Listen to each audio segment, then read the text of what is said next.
Hey, and welcome to the Bible and Other Fairy Tales. I'm Linda, and today we are voting some crazies off the planet.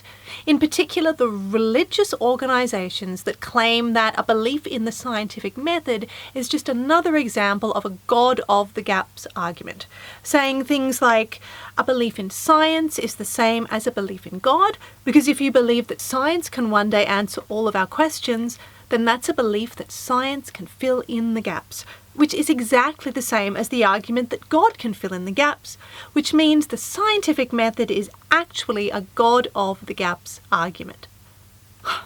Okay, so this is such a ridiculous argument. Because firstly, scientists don't say when confronted with a question that they don't know the answer to yet, science did it. Whereas religion is constantly saying when confronted with a question that they don't know the answer to, God did it. And also, no one is saying that science will ever answer all of our questions. The universe is so vast and complex that every scientific breakthrough brings with it even more questions that need to be answered, like, what is dark matter? What the hell is dark energy?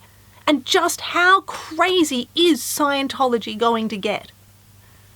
And secondly, a belief in the efficacy of the scientific method is totally different from a belief in God, because the scientific method is put in place to test and protect us against our biases and tendency to get things wrong when just using our common sense and intuition. Particularly in areas like quantum physics, astrophysics, and when deciding whether or not to post drunk photos of ourselves on social media at 3 a.m. on a Sunday morning, when our middle world intuition just isn't equipped to deal with what's really happening. So we believe that the scientific method allows us to test our hypotheses, thereby exposing our mistakes and leading us to the right answer. Whereas a belief in God is not subject to any scientific investigation whatsoever, and it seems to be entirely based on feelings, wishful thinking, and the adult equivalent of wanting to go live in a magic Candyland in the sky when we die.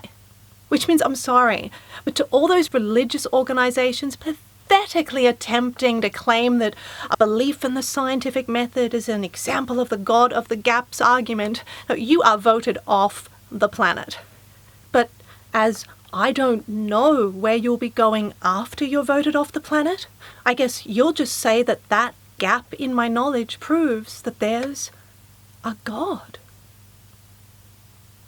So did you like this episode? If you did, get your exclusive studio-recorded extended edition of my song about the God of the Gaps from last episode right now by clicking the Buy Gaps Song Now link. And are you as passionate about championing science and reason as I am?